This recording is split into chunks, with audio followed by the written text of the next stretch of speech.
হরি হরি হরি বল, হরি হরি হরি বল, মুকুন্দ মাধব গোবিন্দ বল, মুকুন্দ মাধব গোবিন্দ বল। যখনই পৃথিবীতে অধর্মের আক্রমণ বাড়ে, তখনই পরমেশ্বর আসেন তা বিনাশের উদ্দেশ্যে। আজ থেকে প্রায় 550 বছর আগে বাংলার পরিস্থিতি হয়েছিল অস্থিরময়। তখন শত শত মানুষ আকুতি করেছিল ভগবানের চরণে। এমনই এক ব্রাহ্মণ শান্তিপুরে প্রত্যেক দিন তার বাড়িতে শালগ্রাম শিলার উপর তুলসী গঙ্গাজল দিয়ে প্রার্থনা করতেন, হে প্রভু, অধর্ম যখনই বেড়েছে আপনি এসেছেন, আর আজ আপনি কোথায়? এই ব্রাহ্মণের নাম অদ্বৈত আচার্য। সংক্ষিপ্ত পরিচয় দিলে ইনি হলেন কলিযুগে আসা এক মহাপুরুষ। প্রায় প্রত্যেক বাড়ি দেখা যায় যে নারায়ণ যখনই এসেছেন এই ধরাধামে, তখনই শিবও এসেছেন। তাই স্বয়ং শিব স্বরূপের ডাকে বৈকুণ্ঠ থেকে বিষ্ণু নেমে এলেন নবদ্বীপে সচী মাতা ও জগন্নাথ মিশ্রর কোলে। সালটা 1485 খ্রিস্টাব্দের 13ই ফাল্গুন। দোল পূর্ণিমার সন্ধ্যায় জন্ম হলো তাঁর। বাল্যকালে তাঁর নাম ছিল বিশ্বম্ভর মিশ্র। অদ্বৈত আচার্যের ডাকে মহাপ্রভু কেন ধরাধামে আসতে বাধ্য হলেন, তার অন্যতম কারণ মহাপ্রভু বলেছিলেন পরবর্তীকালে শ্রীবাস পণ্ডিতের অঙ্গনে ব্যাস পূজার দিন কীর্তনের সময়। সঘনে ধুলায় শির নাড়া নাড়া বলি, নাড়ার সন্দর্ভ কেহ না বুঝি সকলে। সবে মিলে বলে, প্রভু নাড়া বলো কারে? প্রভু বলেন, আইলু মুই যাহার হুঙ্কারে। অদ্বৈত আচার্য বলি, কথা কহে যার, সেই নাড়া লাগি মোর এই অবতার। মোহরে আনিল নাড়া বৈকুণ্ঠ থাকিয়া, নিশ্চিন্তে রহিল গিয়া হরিদাস লইয়া। সংকীর্তন আরম্ভে মোর এই অবতার, ঘরে ঘরে করিমু মুই কীর্তন প্রচার। ব্যাকরণ, সংস্কৃত ও তর্কবিদ্যায় পারদর্শী বিশ্বম্ভর টোল খুলে সেখানে পড়াতেন। তার দেহ ছিল সুঠাম, প্রেমময় চোখ, প্রশস্ত বক্ষ, আজানুলম্বিত বাহু।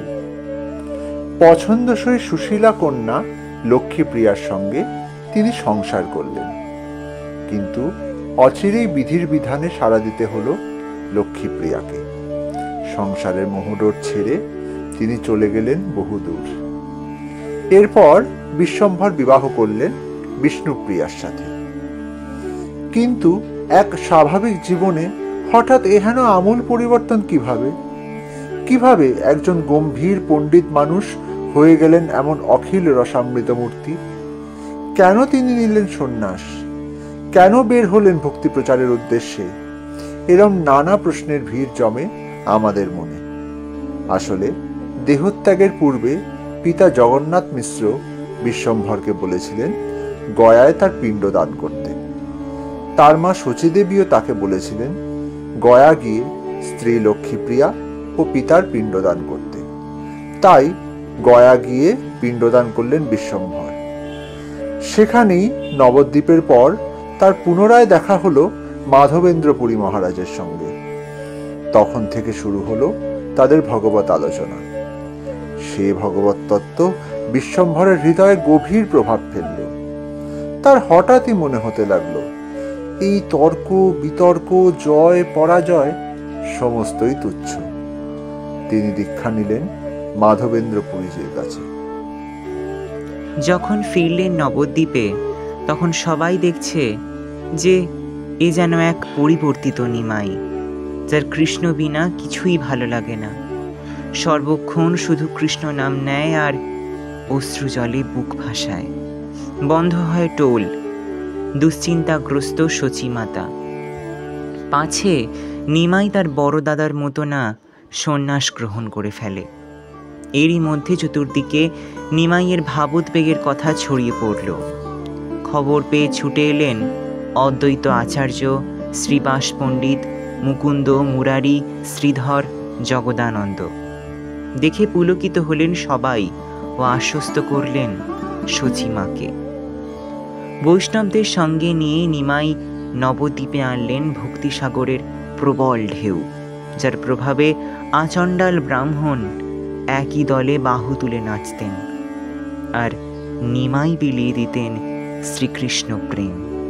তাই তো ঠাকুর রামকৃষ্ণ পরমহংসদেব বলেছিলেন যে চৈতন্যদেবের জ্ঞান সৌরভ জ্ঞান, জ্ঞান সূর্যের আলো, আবার তার ভিতর ভক্তিচন্দ্রের শীতল আলো ছিল।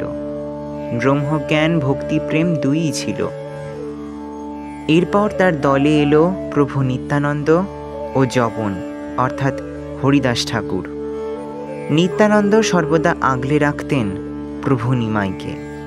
নবদ্বীপে এই ভাব আন্দোলন বিভিন্ন জাতির একাংশকে প্রভাবিত করলেও তা সবাইকে করেনি। এদের মধ্যে প্রমুখ হল জগাই ও মাধাই। ব্রাহ্মণ পুত্র হলেও তাদের পাশবিক অত্যাচারে নবদ্বীপবাসী ত্রস্ত ছিল। নিমাই নিত্যানন্দ ও হরিদাসকে আদেশ করলেন, শুনো শুনো নিত্যানন্দ, শুনো হরিদাস, ঘরে ঘরে মোর আজ্ঞা করো হে প্রকাশ। প্রতি ঘরে গিয়ে করো এই ভিক্ষা, বলো কৃষ্ণ, ভজ কৃষ্ণ, করো কৃষ্ণ শিক্ষা। আদেশ মতো নিত্যানন্দ ও হরিদাস সকলকে বলছেন ভজ কৃষ্ণ, বল কৃষ্ণ। এরূপ যেতে যেতেই ঘটল বিপত্তি। প্রভু নিত্যানন্দ জগাই মাধাইকে গিয়ে এই অনুরোধ করায় মদ্যপ অবস্থায় জগাই মাধাই গালমন্দ করল।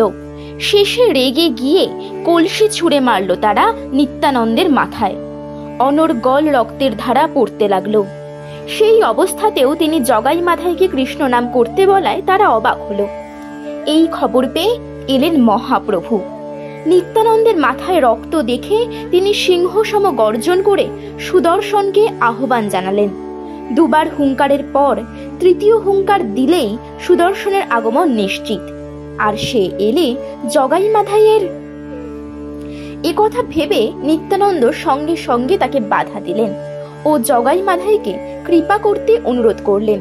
এদিকে মহাপ্রভুর এরূপ দর্শন করে ভয়ে বুক শুকিয়ে গেল জগাই মাধাইয়ের। প্রভুর পাদপদ্মে লুটিয়ে পড়লেন তারা। চৈতন্যের কৃপায় চৈতন্য হলো তাদের। এরূপ নানা আশ্চর্য ঘটনার সাক্ষী হতে থাকলো নবদ্বীপ। দিনে দিনে নিমাইয়ের দল ভারী হতে থাকলো।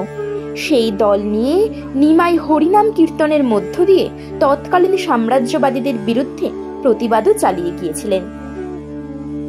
নিমাই পণ্ডিত ভালোই আছেন, সর্বসমক্ষে কৃষ্ণ কৃষ্ণ করেন আর প্রাপ্ত নানা উপহারে তার সংসারও দিব্যি চালান। এমন নানা কটূক্তি আসতে থাকে প্রভুর কানে। অবশেষে তিনি সন্ন্যাস নেওয়ার সংকল্প করেন। প্রথমে সচিমা এ কথা শুনে অসম্মত হলেও পরে অবশ্য সম্মতি দেন। নিমাই সন্ন্যাস গ্রহণ করেন কেশব ভারতীর কাছ থেকে। নাম হয় শ্রীকৃষ্ণ চৈতন্য।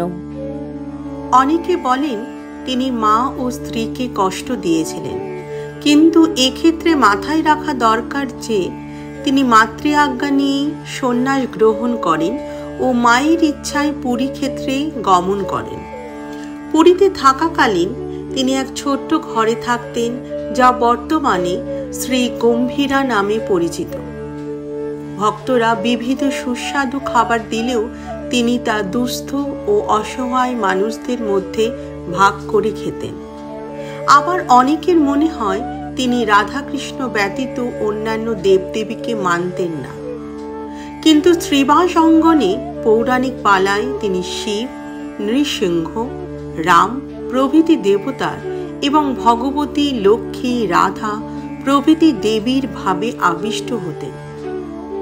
একবার তিনি আদ্যাশক্তি ভাবে এতটাই আবিষ্ট হন যে সকলে মুগ্ধ হয়ে তাকে দেবী বন্দনার দ্বারা পূজা ও অর্চনা করে তাকে সন্তুষ্ট করে বাঞ্ছিত বর লাভ করেন।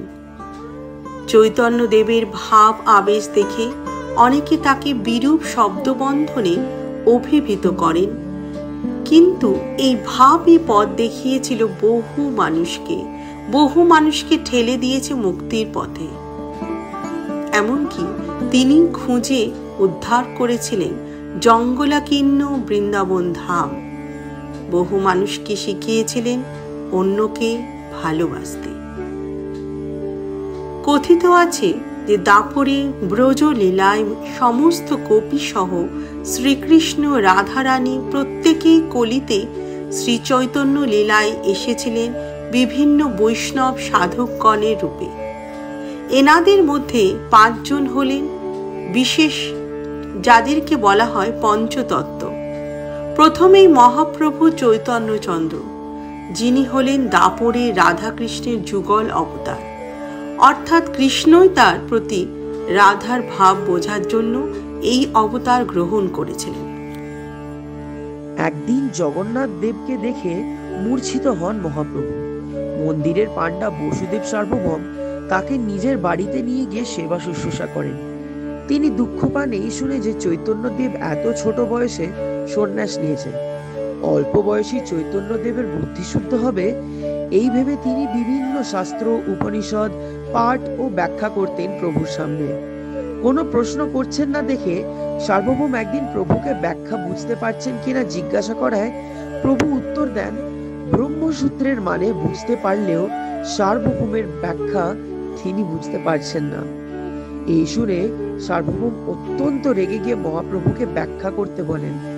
প্রভুর মুখে যেন এই সূত্রের অন্যই ব্যাখ্যা পেলেন। তিনি অবাক হয়ে প্রভুকে জিজ্ঞাসা করলেন প্রভুর আসল পরিচয়। চৈতন্যদেব তার 6 হাত বিশিষ্ট এক রূপ ধারণ করলেন।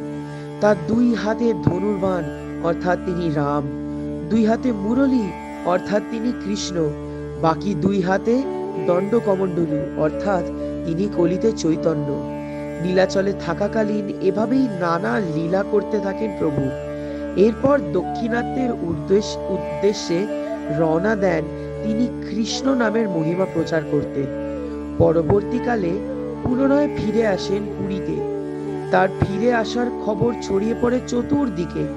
রথযাত্রার নিকটবর্তী হওয়ায় নবদ্বীপ থেকে সচিমাতার আজ্ঞা নিয়ে অদ্বৈতাদি বৈষ্ণবগণ যান প্রভুকে দর্শন করতে। নীলাচলে পৌঁছে চারিদিকে ঘন ঘন হরির নামে জয়ধ্বনি হয়। কীর্তনের মহারলের ঘন ঘন হরি বল, অদ্বৈতনী তাই মাঝে নাচে। গগনে উঠিল ধ্বনি, নীলাচল বাসি শুনি, দেখিবারে ধায় আগে পাছে। অতঃপর নবদ্বীপের বৈষ্ণবগণ সহিত প্রভু করেন গুন্ডিচা মার্জন। ভাবে বিভোর হয়ে নাচেন। রথের সম্মুখে দেখেন জন্মাষ্টমী, বিমলা মন্দিরে দুর্গাপূজা, শ্যামা পূজা, রাসলীলা প্রভৃতি উৎসব। এইভাবেই কাটতে থাকে তার দিন। পরবর্তীতে 49 বছর বয়সে চন্দন যাত্রার দিন তিনি নীলাচলেই অন্তর্হিত হন। তার অন্তর্ধান নিয়েও বহু মতবাদ প্রচলিত থাকলেও তিনি আমাদের কাছে চিরশাশ্বত, কারণ তিনি তো ভগবান। তিনি আছেন আমাদের হৃদয়ের মণিকোঠায়। নবপ্রজন্মের কাছে হয়তো তিনি কে সন্ন্যাসী, যিনি সর্বদা কৃষ্ণ নাম করতেন, কিন্তু চৈতন্য এক বিপ্লবের নাম, চৈতন্য এক প্রতিবাদের নাম, চৈতন্য এক চেতনা জাগরণের নাম। তাই পরিশেষে পুনরাবৃত্তি করতে হয়, চৈতন্যদেব ভক্তির অবতার, জীবকে ভক্তি শিখাইতে আসিয়াছিলেন।